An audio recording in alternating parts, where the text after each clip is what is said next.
Hair texture presented by Smita with Smita's Beauty World. Hair texture refer to the characteristic of individual strands of hair, including their thickness, diameter, coarseness, and curl or wave pattern. It plays an important role in determining how hair looks, feels, and behaves. Hair texture म्हणजे केसांचा जो वैयक्तिक strand असतो, म्हणजे केसांचा एक वैयक्तिक जो एक पूर्ण हेअर असतो, एक हेअर स्ट्रँड असतो, त्याची वैशिष्ट्ये. मग त्या हेअरची जाडी किती आहे, त्याचा व्यास किती आहे, तो हेअर कर्ल आहे का किंवा वेव पॅटर्न आहे का, तर अशा गोष्टींचा त्याच्यामध्ये समावेश असतो. मग त्याच्यामध्ये त्याची थिकनेससुद्धा पाहिली जाते, त्याचा डायमीटर पाहिला जातो, हेअर कोरस आहे का हे पाहिले जातात, फाईन आहेत का, मीडियम आहेत का, तर असे सगळे किंवा त्याचे कर्ल किंवा वेव पॅटर्न कसे आहेत, तर या सगळ्या गोष्टी म्हणजे त्याच्यामध्ये सरळ केस आहे, वेवी केस आहे, कॉइली टाईपचे हेअर आहे, तर या सगळ्या हेअरची वैशिष्ट्ये या एका केसाच्या वैयक्तिक स्ट्रँड मुळे समजत असते. तर त्याचा आपण सर्वात अगोदर थिकनेस आणि डायमीटर जाणून घेणार आहोत. Thickness and diameter. The thickness and diameter of human hair can vary greatly depending on factors such as genetics, ethnicity, age, and overall health. On average, human hair has a diameter ranging from about 0.02 to 0.18 millimetre. म्हणजेच मानवी केसांची जी जाडी आहे किंवा व्यास आहे, तो आनुवंशिकता असेल किंवा एज आहे किंवा एन्व्हायरमेंटल काही घटक आहे, फॅक्टर्स आहे, तर या सगळ्यांचा त्या मानवी केसांवरती परिणाम होत असतो आणि त्यामुळे या म्हणजे माणसाच्या केसांमध्ये बदल होत असतात. सरासरी म्हणजे माणसांच्या केसाचा जो व्यास आहे, ज्याला डायमीटर म्हटलं जातं, तो 0.02 ते 0.18 मिलीमीटर इतका असतो. म्हणजेच याचं वर्गीकरण करायचं जर झालं तर फाईन हेअर, मीडियम हेअर आणि कोरस हेअर. म्हणजेच फाईन हेअर म्हणजे कसे एकदम पातळ आणि बारीक जे केस असतात ते, त्यांचा जो व्यास असतो तो असतो 0.05 मिलीमीटर किंवा त्याच्यापेक्षाही कमी असतो. दुसरं आहे मीडियम हेअर. मीडियम हेअर जे आहेत ते म्हणजे थोडेसे बारीक किंवा पातळ केसांपेक्षा त्याचा व्यास थोडा मोठा असतो, त्यामुळे 0.05 आणि 0.08 मिलीमीटर इतका त्याचा डायमीटर किंवा व्यास असतो. नंतर आहे कोरस हेअर. कोरस हेअर हे 0.08 मिलीमीटरपेक्षा त्याचा डायमीटर किंवा व्यास हा जास्त असतो.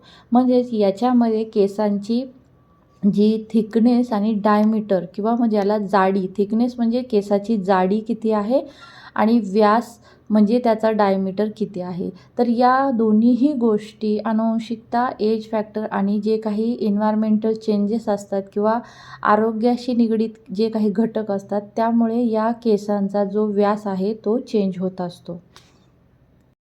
Fine hair. फाईन हेअर हे खूप म्हणजे बारीक असतात आणि मीडियम किंवा जे कोरस हेअर आहे यांच्या तुलनेत याचा जो डायमीटर आहे हा खूप लहान असतो.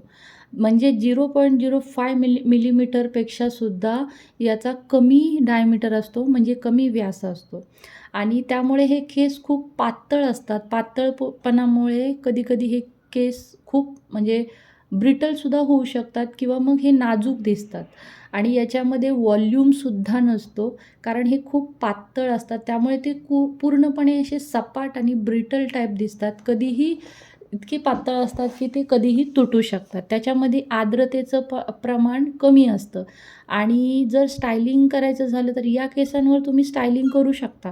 पण जर काही तुम्ही त्याच्यावर उत्पादने किंवा म्हणजे काही प्रॉडक्टचा यूज केला किंवा याच्यावरती फाईन हेअरवरती काही डिफरंट टेक्निक तुम्ही यूज केले, तर याच्यामुळे त्या केसांना नुकसान होऊ शकतं. कारण त्याच्यामध्ये व्हॉल्यूमही नसतो आणि थिकनेसही केसांमध्ये नसतो. म्हणून असे जे हेअर आहे, फाईन हेअर आहे, हे लवकर डॅमेज होऊन ब्रिटल होऊ शकतात, तुटू शकतात.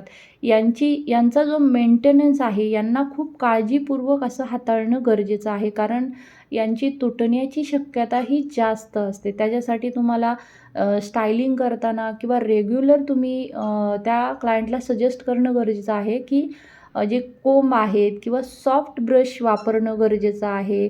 म्हणजे हार्ड किंवा अशा टाईपचे जे कोंब आहेत ते करण्यापासून दूर ठेवणं गरजेचं आहे अशा हेअरला. म्हणजे नेहमी ट्रिम करणं, केसांची काळजी घेणं हे खूप या मेंटेनन्समध्ये फाईन हेअरसाठी महत्त्वाचं आहे. आता स्टायलिंगमध्ये काही पर्याय असतात, म्हणजे काही ऑप्शन्स असतात. तर याच्यामध्ये बारीक केस स्टायलिंगमध्ये म्हणजे खूप काही त्याच्यावर करू शकतो. परंतु जे कर्ल आहे किंवा मग वेव्ह आहे, तर चांगल्या प्रकारे याच्यावरती येत नाही. काही केशरचना जसे की म्हणजे कट असतील किंवा टेक्स्चर असेल, तर अशा काही गोष्टी येऊ शकतात. परंतु असे जे कर्ल आहे किंवा मग त्याला क्रिम्पिंग आहे आपण असं म्हणू शकतो. तर ह्या गोष्टी अशा केसांवरती शक्यतो येत नाही. कारण याचे थिकनेस आणि डायमीटर दोन्हीही कमी असतो. फाईन हेअरची केअर. तर फाईन हेअरची केअर म्हणजे काळजी. तर बारीक केसांना फाईन हेअरचे नुकसान टाळण्यासाठी त्यांची खूप काळजी घेणं आवश्यक असतं. त्याच्यामध्ये सॉफ्ट आणि एकदम जेंटल व्हॉल्यूम येणारे हेअरमध्ये व्हॉल्यूम वाढवणारे शॅम्पू आणि कंडिशनर वापरणं गरजेचं आहे. ज्याच्यामुळे केसांचं वजन कमी न करता त्याच्यामध्ये थोडासा घट्टपणा किंवा त्यामुळे त्या हेअरचं वेट वाढेल किंवा त्याच्यामध्ये थिकनेस असल्यासारखं तुम्हाला त्या व्हॉल्युमनायझिंग शॅम्पू आणि कंडिशनरमुळे केसांमध्ये तो एक बेनिफिट मिळणार आहे. आणि त्याचबरोबर एकंदरीतच केसांची काळजी आणि स्टायलिंग तंत्र हे बारीक केस आहेत यांच्यासाठी थोडंसं आव्हानात्मकच असतं. त्यामुळे जे बारीक फाईन हेअर आहे यांची काळजी घेणं खूप गरजेचं आहे. कारण थिकनेस, डायमीटर यांचा कमी असतो. खूप पातळ फाईन हेअर असतात. परंतु यांचा जर आपण स्ट्रँड हातामध्ये घेतला फाईन हेअरचा, तर ते खूप सॉफ्ट आणि सपल आणि स्मूथ असे हे हेअर हाताला फील होत असतात. Medium hair. मीडियम हेअर जे आहेत याचा जो थिकनेस आहे आणि डायमीटर आहे हा फाईन आणि कोरस हेअरपेक्षा वेगळा असतो, म्हणजे खूप चांगला असतो. आणि याच्यामध्ये जे व्हॉल्यूम आहे किंवा मॅनेजेबिलिटी आहे या हेअरची किंवा या मीडियम टाईपच्या हेअरवरती तुम्ही कुठल्याही प्रकारची हेअरस्टाईल करू शकता किंवा ट्राय करू शकता. हे त्या वेगवेगळ्या स्टाईलसाठी पूर्णपणे सपोर्ट करणारे असे मीडियम हेअर असतात. याचा जो टेक्स्चर असतो तो खडबडीत आणि फाईन हेअरपेक्षा चांगला असतो आणि हे थोडेसे लवचिक असतात आणि जर तुम्ही टच केलं तशा हेअरला, मीडियम हेअरला, तर तो फील जो आहे तो एकदम स्मूथ असा फील होत असतो हातांना. आणि याचा जो डायमीटर आहे तो 0.05 आणि 0.08 म्हणजे मिलीमीटर याच्या दरम्यान असतो. म्हणजे या केसांची जी जाडी आहे ती. आणि बारीक केसांपेक्षा किंवा मग जे कोरस हेअर आहे, फाईन हेअर किंवा कोरस हेअरपेक्षा हे हेअर म्हणजे मजबूत असतात.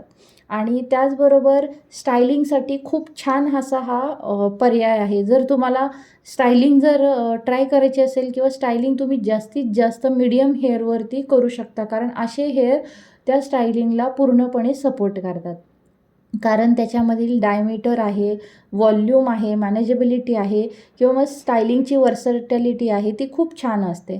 याचा जो व्हॉल्यूम आहे तर अनेकदा काय होतं म्हणजे नॅचरली किंवा मग इतर केसांच्या तुलनेमध्ये याच्यामध्ये स्टायलिंग हाताळणे खूप सोपे जाते आणि याच्यावरती तुम्ही जे काही उत्पादन किंवा जे काही टेक्निक यूज करणार तर ते हेअर लगेच त्या टेक्निकला किंवा त्या उत्पादनाला पूर्णपणे साथ देतात, सपोर्ट करतात. तसेच या केसांची केअर तुम्ही घेण्यासाठी यांना नियमितपणे वॉश करणे, कंडिशनिंग आणि अधूनमधून काही ट्रीटमेंट्स असतात हेअरच्या, त्या जरी तुम्ही याच्यासाठी यूज केल्या तरी तुम्हाला खूप याचा फायदा होणार आहे.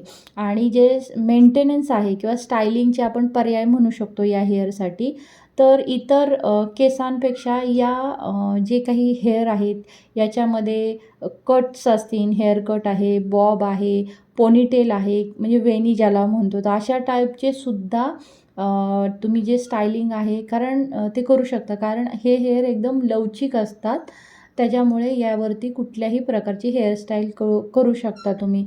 या केसांची जी काळजी घेताना जर तुम्ही याच्यामध्ये नेहमीप्रमाणे शॅम्पू आणि कंडिशनरचा जर वापर केला, यूज केला, तर या हेअरमध्ये मॉइश्चर आणि ऑइल जे आहे यांचा बॅलन्स चांगला होतो आणि त्यामुळे काय होतं की या केसांचं डीप कंडिशनिंग होतं. त्याचबरोबर हे असे जे हेअर आहे याच्यामध्ये हायड्रेशन चांगले राहू शकते.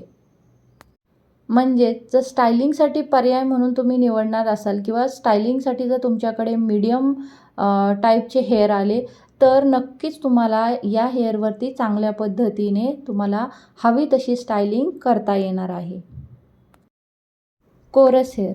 कोरस हेअर हे मीडियम किंवा फाईन जे हेअर आहे त्याच्या तुलनेत याचा डायमीटर आणि थिकनेस हा जाड असतो किंवा मोठा असतो. कारण या केसांमध्ये घनता जास्त असते, म्हणजे डेन्सिटी या केसांची किंवा स्ट्रेंथ ही त्या फाईन आणि मीडियम हेअरपेक्षा जास्त असते, चांगली असते. आणि याचा जो टेक्स्चर आहे केसांचा, तो हाताने जर आपण फील केला तर एकदम ड्राय असा आपल्याला हे हेअर हाताला स्पर्श केल्यावर जाणवत असतात. ते आपल्याला एकदम स्ट्रॉंग जाणवत जरी असले, या केसांमध्ये खूप स्ट्रेंथ आहे. आपण ज्यावेळेला अशा केसांना स्पर्श करतो त्यावेळेला आपल्याला जाणवतं की हे खूप स्ट्रॉंग हेअर आहेत, परंतु हे खूप ड्राय झालेले असतात, कोरस झालेले असतात आणि हाताला खडबडीत असं फील होत असतात. याचा जो डायमीटर आहे तो 0.08 मिलीमीटरपेक्षासुद्धा जास्त असतो. त्याच्यामुळे हा हेअरचा जो प्रकार आहे त्याच्यामध्ये सर्वात जाड प्रकार आहे आणि याचा जो व्यास आहे म्हणजे डायमीटर आहे त्याच्यामध्ये मजबूतपणा आणि लवचिकता त्या व्यास मोठा असल्यामुळे येते. त्याचबरोबर व्हॉल्यूम, तर व्हॉल्यूम केसांमध्ये खूप असतो आणि त्यामुळे काय होतं की केसांची जी हेअरस्टाईल आहे किंवा जे काही आपण टेक्निक यूज करणार आहोत हेअरस्टाईल करताना, तर त्यामध्ये थिकनेस आणि त्या व्हॉल्यूममुळे थोडंसं आपल्याला काळजीपूर्वक हेअरस्टाईल निवडावी लागते. स्टायलिंग ऑप्शनमध्ये जर तुम्ही पाहिलं तर स्टायलिंग ऑप्शनमध्ये या टाईपच्या हेअरवरती पूर्णपणे जरी तुम्ही स्ट्रेट करण्याचा प्रयत्न केला किंवा या केसांना वेव देण्याचा प्रयत्न केला, तरी अशा टाईपच्या हेअरवरती स्टायलिंग करणं हे पूर्णपणे अशा स्ट्रेट होणं किंवा कर्ल येणं हे त्यावरती बसत नाही. कारण अशा केसांमध्ये खूप ड्रायनेस आलेला असतो आणि हे केस कोरडे झालेले असतात. या केसांना स्प्लिट एंड्स असतात. त्यामुळे अशा केसांना हायड्रेशनचा फायदा होऊ शकतो. म्हणजे अशा केसांना हायड्रेशनची खूप आवश्यकता असते. तर स्टायलिंग ऑप्शनमध्ये आपण पाहतो आहे की याच्यामध्ये जे खडबडीतपणा असतो या कोरस हेअर म्हणजे जे कोरस हेअर असतात, तर याच्यावरती स्टायलिंग निवडणे खूप म्हणजे आपल्याला विचारपूर्वक निवडावी लागते. सरळ किंवा कर्ल या केसांवरती होत नाहीत. तसेच केसांची काळजी घेताना, केअर घेताना जे हेअर शाफ्ट आहे, तर यासाठी पोषण मिळणारे किंवा त्या केसांना मऊ, सॉफ्ट, स्मूथ करणारे तशा पद्धतीचे डिझाईन केलेले मॉइश्चरायझिंग उत्पादने आहेत किंवा प्रॉडक्ट आहेत. तर हे जर तुम्ही यूज केलं किंवा डीप कंडिशनिंग आहे, डीप कंडिशनिंगसारख्या ट्रीटमेंट असतील, लिव्ह इन कंडिशनर्स आहेत, ऑइल्स आहे, हायड्रेट ठेवणारे ऑइल्स आहेत, तर अशा गोष्टींचा, उत्पादनांचा किंवा प्रॉडक्टचा जर तुम्ही यूज केला तर नक्कीच केस तुटण्यापासून संरक्षण होऊ शकतं आणि मग त्या हेअरलासुद्धा हायड्रेशन हे मिळू शकतं. Pattern of hair. तर पॅटर्न ऑफ हेअर तयार होण्यामागे जेनेटिक्स आहे किंवा एथनिसिटी आहे किंवा मग आणखीनही काही फॅक्टर्स असतात, घटक असतात. तर या सगळ्यांचा त्या पॅटर्न तयार होण्यामागे खूप मोठा हात असतो. म्हणजे ह्या सगळे घटक कारणीभूत असतात. त्याच्यामध्ये जे पॅटर्न आपल्या केसांचे तयार होतात त्याच्यामध्ये सरळ केस म्हणजे स्ट्रेट हेअर आहे, दुसरं आहे वेवी हेअर, म्हणजे असे कुरळे, थोडेसे कुरळे असतात ते, जास्त नाही. नंतर आहे कर्ली हेअर, एकदम जास्त प्रमाणात जे कुरळे असतात त्याला म्हणतात कर्ली हेअर किंवा कुरळे केस. नंतर आहे किंकी हेअर किंवा कॉइली हेअर. किंकी हेअर म्हणजे ते एकमेकांमध्ये घट्ट गुंडाळलेले असतात आणि ते अगदी जे स्काल्प आहे त्याच्या जवळ असतात. तर अशा पद्धतीचे वेगवेगळे पॅटर्न आपण जाणून घेणार आहोत. Straight hair. Straight hair grows directly from the scalp without any significant waves or curls. It typically falls in a straight line. म्हणजेच हे जे स्ट्रेट हेअर आहे हे डायरेक्टली यांची ग्रोथ जी आहे स्काल्पपासून होत असते आणि ते रूटपासून एंडपर्यंत एका लाईनमध्ये स्ट्रेटच त्यांचा पॅटर्न असतो किंवा स्ट्रेट लुकमध्ये त्यांची वाढ होत असते आणि त्या स्ट्रेट पद्धतीनेच त्यांचा फॉल हा एंडपर्यंत असतो. म्हणजे स्ट्रेट ज्यावेळेला त्याची ग्रोथ होते हेअरची तेव्हापासून तो एंडपर्यंत तो केस स्ट्रेट लाईनमध्येच असतो किंवा स्ट्रेट लाईनमध्येच त्याची कंटिन्युअसली ग्रोथ होत असते आणि याच्यामध्ये कुठलेही वेव्ज, कर्ल किंवा कर्ली हेअर आपण जसे पाहतो तसे कुठलेही पॅटर्न नसतात. हा जो स्ट्रेट पॅटर्न आहे किंवा स्ट्रेट हेअर आहे एकदम स्ट्रेट असतो आणि याला ओळखण्याचे काही पॅटर्नसुद्धा असतात. जसं की हे हेअर जे आहे ते रूटपासून एंडपर्यंत स्ट्रेट लाईनमध्ये तुम्हाला एकदम सरळच दिसतात. त्याच्यामध्ये स्मूथनेस खूप असतो, म्हणजे त्याच्यामध्ये आपण जरी त्या केसांना बेंड केलं किंवा ट्विस्ट केलं हाताने तरी इतर केसांप्रमाणे त्यांच्यामध्ये कुठलेही वेव्ज येत नाही, कर्ल येत नाही किंवा आहे त्या ट्विस्ट केलेल्या स्थितीमध्ये असे हेअर राहत नाही. हे पूर्ववत त्यांच्या जागेवरती येत असतात. जसं की आपली स्किन, ज्यावेळेला आपण स्किन हातामध्ये पकडतो आणि जर ती सोडल्यावरती पुन्हा जागेवरती जाते, त्याचप्रमाणे यांच्यामध्ये पण एक स्मूथनेस असतो आणि जरी यांना हाताने बेंड केलं किंवा ट्विस्ट केलं तरीसुद्धा हे हेअर स्ट्रेट पॅटर्नमध्येच राहतात, आहे त्या स्थितीमध्ये पुन्हा येत असतात.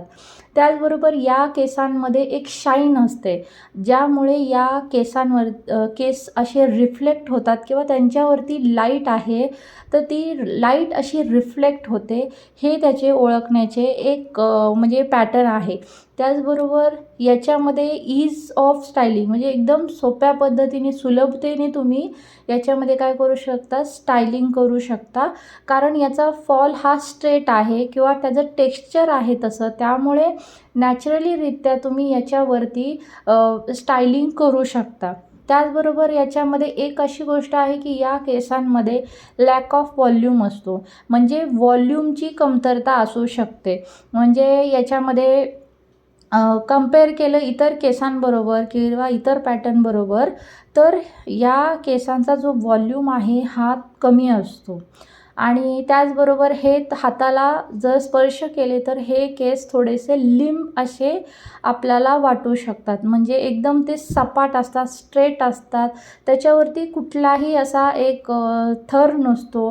त्याचबरोबर ते फाईन असतात आणि कुठलेही थर म्हणजेच लेअर नसतात आणि ग्रीझीनेस असतो. म्हणजे हे लगेच क्विक टू ग्रीज होतात, म्हणजे लगेच याच्यामध्ये ग्रीझीनेस असा हाताला तुम्हाला जाणवत असेल. कारण या केसांवरती किंवा प्रत्येकाच्या ज्या स्काल्पमध्ये एक नॅचरल ऑइल क्रिएट होत असतं, तयार होत असतं आणि ते ऑइल केसांमध्ये पूर्ण पसरत असतं. तर हे जे ऑइल आहे तर हे नॅचरल ऑइल जे आहे हे सरळ केस असल्यामुळे, म्हणजे स्ट्रेट पॅटर्न किंवा स्ट्रेट हेअर असल्यामुळे ते सहजरित्या केसांमध्ये खालपर्यंत पांगत असतं ते ऑइल आणि त्यामुळे या केसांमध्ये ग्रीझीनेस असा जाणवत असतो.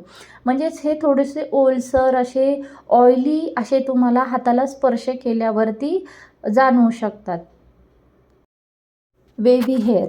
वेव्ही hair features gentle waves that create a soft, undiluting pattern. It falls between straight and curly hair, with the waves adding texture and dimension. Here are some characteristics of wavy hair. तर हे वेव्ही hair जे आहे याच्यामध्ये ज्या waves तयार झालेल्या असतात त्या एकदम सॉफ्ट आणि जेंटल असतात आणि हे स्ट्रेट आणि कर्ली हेअर यांच्यामधील पॅटर्न आहे. म्हणजे हे हेअर पूर्णपणे स्ट्रेटही नसतात आणि कर्लीसुद्धा नसतात. स्ट्रेट आणि कर्ली हेअरच्या मधील जो पॅटर्न आहे तो आहे वेव्ही हेअरचा. म्हणजे हा पूर्णपणे याचा शेप आहे, आकार आहे किंवा पॅटर्न हा स्ट्रेट नसतो किंवा कर्लीसुद्धा नसतो. तर याचा जो आकारमान आहे तो नागमोडी टाईपचा असा असतो. त्याचबरोबर याच्यामध्ये काही वैशिष्ट्ये आहेत. म्हणजे वेव्ही हेअरमध्ये एस शेपच्या वेव्ह तयार होतात आणि हे नॅचरल फ्लो क्रिएट करत असतात. कारण हे नॅचरल दिसत असतात, कारण त्यांच्यामध्ये पूर्णपणे स्ट्रेट किंवा कर्ली हा प्रकार नसतो. फक्त एस आकाराच्या किंवा नागमोडी अशा शेपच्या आकाराच्या वेव्ज याच्यामध्ये नॅचरल पद्धतीने तयार होतात आणि तसा फ्लो तयार होत असतो. याच्यामध्ये व्हॉल्यूम हा स्ट्रेट हेअरपेक्षा जास्त असतो. त्याचबरोबर याच्यामध्ये बाउन्सही खूप असतो. तसेच याचे जे म्हणजे टेक्स्चर आहे ते इतर केसांपेक्षा वेगळे असते. म्हणजे याच्यामध्ये तुम्ही हेअर स्टायलिंगसाठी हे खूप उत्तम प्रकारचे हेअर असतात. जे वेव्ही हेअर असतात हे कुठलीही जी हेअरस्टाईल आहे त्याच्यासाठी याचं टेक्स्चर हे खूप सुंदर पद्धतीने आहे आणि तुम्ही याच्यावरती कुठल्याही पद्धतीची व्हेरियस हेअरस्टाईल्स तुम्ही याच्यावरती क्रिएट करू शकता. त्याचबरोबर याच्यामध्ये जी वर्सटॅलिटी आहे या केसांची, तर याच्यामध्ये जो या केसांचा जो लूक आहे किंवा स्टाईल आहे ही याच्यामध्ये एकदम वेगवेगळ्या पद्धतीने तुम्हाला करता येते किंवा तशी क्रिएट करता येते. म्हणजे हा जो पॅटर्न आहे हा वर्सटाईल पॅटर्न आहे. याच्यामध्ये तुम्ही वेगवेगळे प्रयोग हेअरस्टाईलचे करू शकता. त्याच्यामध्ये नॅचरल मुवमेंटसुद्धा असतात.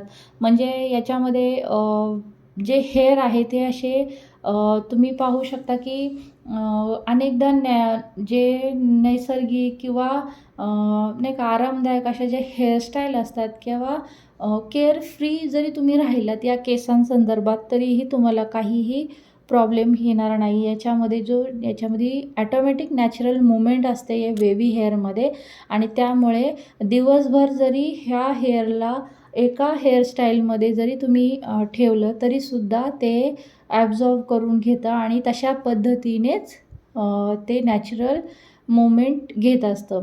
आणि याच्यामध्ये जो फ्रिझीनेस आहे तर याच्यामध्ये फ्रिझीनेस हा इतर केसांपेक्षा म्हणजे कमी असतो आणि कारण याच्यामध्ये एक अशी ह्युमिड अशी कंडिशन असते आणि जर याच्यामध्ये जरी मॉइश्चर नसेल प्रॉपर तरीसुद्धा काय होतं की तरीसुद्धा याच्यामध्ये स्टायलिंग तुम्ही करू शकता. त्याचबरोबर काही ज्या स्टायलिंग आहेत म्हणजे कमी ज्याच्यामध्ये वेव्ज असतात तरीसुद्धा त्या हेअरवरती सुद्धा वेगवेगळ्या स्टाईलचे प्रकार हे छान दिसतात. म्हणजेच वेव्ही हेअरला जर तुम्हाला एक हेअरस्टाईल जर तुम्हाला करायची असेल किंवा उत्तमरित्या जर तुम्हाला करायची असेल तर वेव्ही हेअर हा खूप उत्तम ऑप्शन आहे. जे केस वेव्ही असतात त्या केसांवरती तुम्ही कुठल्याही पद्धतीची हेअरस्टाईल करू शकता किंवा त्या जे वेव्ही हेअरवरती कोणत्या प्रकारच्या स्टाईल्स उठून दिसू शकतात त्या पद्धतीच्या हेअरस्टाईल तुम्ही चूज करून तशा पद्धतीने तुम्ही त्याला डिझाईन करू शकता.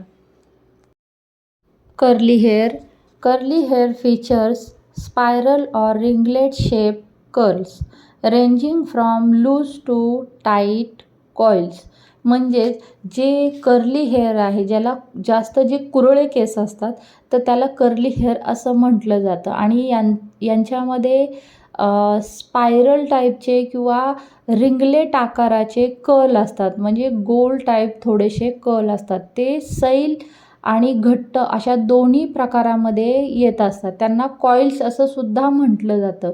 तर याच्यामध्ये काही कॅरेक्टर्स आहेत किंवा काही पॅटर्न आपण पाहूयात. जसं की याच्यामध्ये कर्लची डेफिनेशन जर करायची झाली तर याच्यामध्ये कुरळ्या केसांमध्ये कर्ल असतात जे नॅचरली किंवा नैसर्गिकरित्या त्या स्ट्रँडच्या पूर्णपणे एकमेकांमध्ये असे गुंफलेले असतात किंवा ते स्ट्रँड जे असतात केसांचे ते एकमेकांमध्ये असे टाईट किंवा लूज पद्धतीने गुंफलेले असे असतात. त्याच्यामध्ये जो व्हॉल्यूम असतो तो भरपूर असतो. म्हणजे त्याची जाडी पण बऱ्यापैकी असते आणि कुरळे केसांचा जो आकारमान आहे तो भरपूर असतो. त्याचबरोबर याच्यामध्ये जी आपण म्हणू शकतो की फुलनेस किंवा डायमेन्शन आहे हे खूप असतं आणि याच्यामध्ये स्प्रिंग टाईपच्या कर्ल असतात. म्हणजे याच्यामध्ये नॅचरल बाउन्सही असतो, इलॅस्टिसिटीसुद्धा असते या केसांमध्ये. ते कुरळे असतात. जरी आपण ते हाताने ताणले तरी ते पुन्हा पूर्ववत त्यांच्या जागेवरती जातात. म्हणजे त्यांना कुठलाही शेप जरी आपण देण्याचा प्रयत्न जरी केला तरी असे शेप कर्ली जे हेअर आहे ते पुन्हा त्यांच्या जागेवरती जातात. त्यांचं जे टेक्स्चर आहे किंवा त्यांची जी डेन्सिटी आहे ती खूप असते आणि याच्यामध्ये सॉफ्ट आणि फ्लपी असे टाईपची डेन्सिटी त्या हेअरची किंवा कॉईलची असते असं आपण म्हणू शकतो. कारण तुम्ही पाहिलं असेल कर्ली हेअरमध्ये कितीही जरी कोंब केला, कुठलीही हेअरस्टाईल जरी केली तर तरीसुद्धा ते कर्ली हेअर आहेत त्याच अवस्थेमध्ये दिसत असतात. कॉईल असल्यासारख्या बारीक बारीक अशा स्प्रिंग दिसत असतात, तुम्ही पाहिलं असेल रिंग टाईपच्या. आणि ते सॉफ्ट असतात, फ्लपी असतात आणि खूप डेन्सिटी जास्त असते केसांमध्ये याच्यामध्ये. आणि प्रोन टू ड्रायनेस आहे. म्हणजे कोरडेपणाचा जो म्हणजे आपण म्हणू शकतो की केसांमध्ये कोरडेपणा ड्रायनेस असतो. तर कुरळे केस कोरडे होण्याची शक्यता असते कारण जे स्काल्पवरील नॅचरल जे ऑइल आहे किंवा आपण म्हणू शकतो जे नॅचरल ऑइल आहे ते कुरळे केस असल्यामुळे किंवा स्प्रिंग टाईपचे हेअर असल्यामुळे पूर्ण हेअरमध्ये ते नॅचरल ऑइल पोहोचू शकत नाही आणि त्यामुळे ते त्याच्यामध्ये हायड्रेशनची कमतरता राहते. त्यामुळे अशा केसांची काळजी घेणं आणि हायड्रेशन मिळणारे प्रॉडक्ट यूज करणं, त्याचबरोबर मॉइश्चर त्यांच्यामध्ये आपल्या प्रॉडक्टद्वारे पोहोचवणं हे खूप गरजेचं असतं. कारण नॅचरल ऑइल जे आहे ते इतर केसांमध्ये किंवा स्ट्रेट टाईपच्या हेअरमध्ये लगेच नॅचरल ऑइल पूर्ण केसांना मिळतं, त्यामुळे ते केस लिंब असतात. परंतु हे जे कर्ली हेअर असतात हे स्प्रिंग टाईप असल्यामुळे जो नॅचरल जे ऑइल आहे स्काल्पचं ते पूर्ण केसांमध्ये पसरू शकत नाही आणि तिथे मॉइश्चर कमी राहतं आणि त्यामुळे कोरडेपणा या केसांमध्ये जास्त राहतो आणि त्यामुळे इथे हायड्रेशनची सुद्धा खूप आवश्यकता असते. तर याच्यामध्ये मॉइश्चर खूप रिक्वायर आहे. म्हणजे मॉइश्चरची खूप आवश्यकता असते अशा केसांना. तर कुरळे केसांना त्यांचा जो आकार किंवा शेप म्हणू शकतो आपण तो जसाच्या तसा ठेवायचा असेल तर त्याच्यामध्ये आर्द्रता असणं आवश्यक आहे. आर्द्रता म्हणजे काय की मॉइश्चर आहे किंवा डीप कंडिशनिंगची काही ट्रीटमेंट आहे. लिव्ह इन कंडिशनर्स असतात जे कर्ल्सला हायड्रेटेड ठेवण्याचं काम करतात. तर अशा टाईपचे प्रॉडक्ट यूज करणं या केसांसाठी खूप गरजेचं असतं. तसेच या केसांमधील जो श्रिंकनेज आहे, श्रिंकेज म्हणजे आकुंचन म्हणजे केसांमधील जो श्रिंकेजपणा आहे की ज्या पद्धतीने जर केस आपण ओढले तरी पूर्ववत जात असतात. म्हणजे हेअरची लांबी जरी जास्त असली तरीसुद्धा ते टाईट कर्ल असल्यामुळे त्यांची लांबी ही कमी दिसत असते. त्याचबरोबर याच्यामध्ये ह्युमिडिटी हा पण एक प्रकार आहे. म्हणजे आर्द्रतेसाठी ह्युमिडिटी असणं गरजेचं आहे. जसं की कुरळे केस हे दमट परिस्थितीत जास्त म्हणजे त्यांच्यामध्ये ओलावा केसांच्या शाफ्टमध्ये राहू शकतो.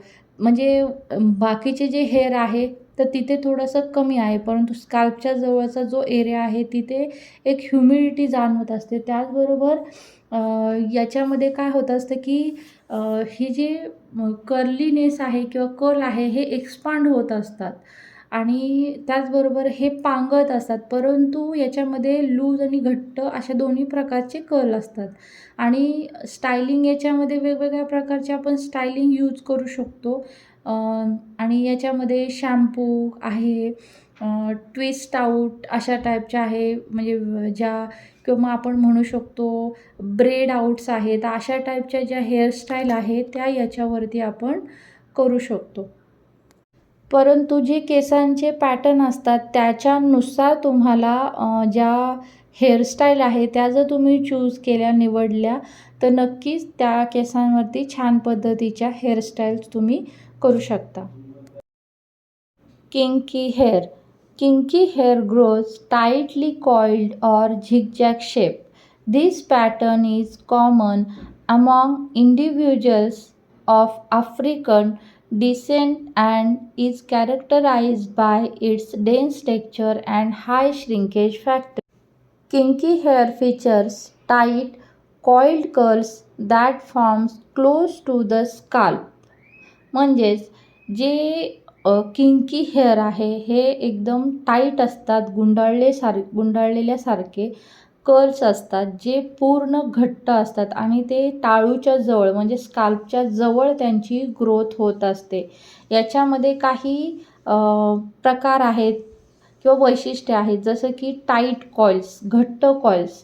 म्हणजे किंकी केसांमध्ये घट्ट गुंडाळलेले आणि झिगझॅग आकाराचे कर्ल असतात जे नैसर्गिकरित्या स्ट्रँडच्या बाजूने तयार होत असतात आणि हे खूप दाट असतात. म्हणजे स्काल्पच्या जवळ जो हेअर तयार होत असतात, एकाच केसामध्ये 3 ते 4 हेअरची आपण असं म्हणू शकतो ग्रोथ होऊ शकते किंवा एकाच हेअरमध्ये 3 ते 4 हेअर हे जवळजवळ त्यांची वाढ होत असते. आणि याच्यामध्ये श्रिंकेजचं प्रकार किंवा जे प्रकार आहे तो जास्त असतो. म्हणजे आकुंचन, म्हणजे ज्यावेळेला आपण केस ओढतो आणि तो पुन्हा घट्ट असल्यामुळे किंवा स्प्रिंग टाईप असल्यामुळे पुन्हा पूर्ववत जातो. कॉईल टाईप असल्यामुळे त्याची लांबी जरी जास्त असेल, खूप लांबीला मोठा जरी हेअर असेल तो, तरीसुद्धा तो पूर्ववत त्याच्या जागेवर जातो आणि त्यामुळे त्याची लांबीसुद्धा कमी दिसते.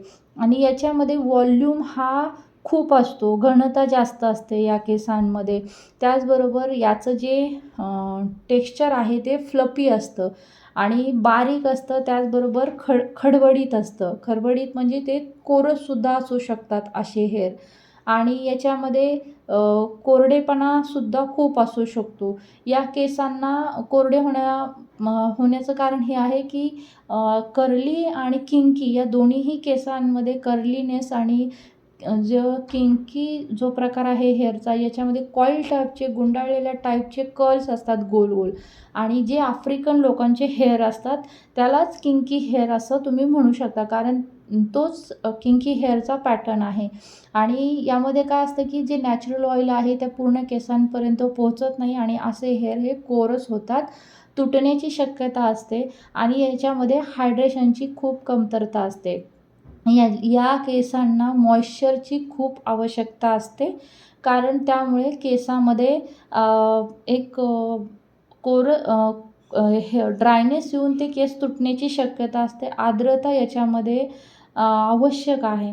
त्यामुळे या केसांना किंवा किंकी हेअरला हायड्रेटेड ठेवणं, त्याचबरोबर डीप कंडिशनिंग करणं, ऑइल, मॉइश्चरायझिंग क्रीम आहे, डीप कंडिशनिंग आहे, तर अशा टाईपचे प्रॉडक्ट किंवा मग ट्रीटमेंट करणं हे अत्यंत गरजेचं असतं. कारण हे केस कोरस होऊन तुटण्याचे चान्सेस असतात, कारण जे नॅचरल ऑइल आहे हे पूर्णपणे केसांपर्यंत पोहोचत नाही. त्याचबरोबर याच्यामध्ये एक फ्रॅगॅलिटी असते, म्हणजे आपण त्याला म्हणू शकतो नाजूकपणा.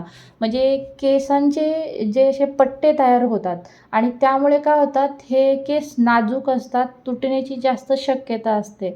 विशेषतः हलक्या हाताने याला हाताळणं किंवा त्याची केअर करणं हे खूप गरजेचं आहे. जसं की वेणी किंवा मग म्हणजे तुटण्यापासून रक्षण करण्यासाठी वेणी आहे किंवा ब्रेड आहे, अशा टाईपच्या हेअरस्टाईल तुम्ही करू शकता या केसांना तुटण्यापासून वाचवण्यासाठी. आणि याच्यामध्ये वर्सॅटिलिटी असते की याच्यामध्ये जे आपण ज्यावेळेला आपण हेअरस्टाईल करतो त्याच्यामध्ये वेणी असेल, ट्विस्ट असेल, ब्रेड असेल, ट्विस्ट आऊट, ब्रेड आऊट, असे जे हेअरस्टाईल असेल तर हे केल्या तर नक्कीच तुम्हाला तुमचे केस जे तुटण्यापासून आहे ते रक्षण होणार आहे.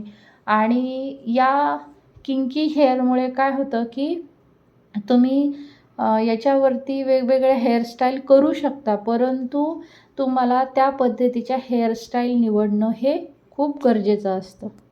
तसेच किंकी हेअर हे बहुतेकदा आफ्रिकन जे लोक आहे किंवा व्यक्ती आहे त्यांच्यामध्येच हे अशा प्रकारचे हेअर म्हणजे आढळत असतात किंवा अशा आफ्रिकन लोकांमध्येच असे डिसेंट प्रकारचे हेअर तुम्ही पाहू शकता.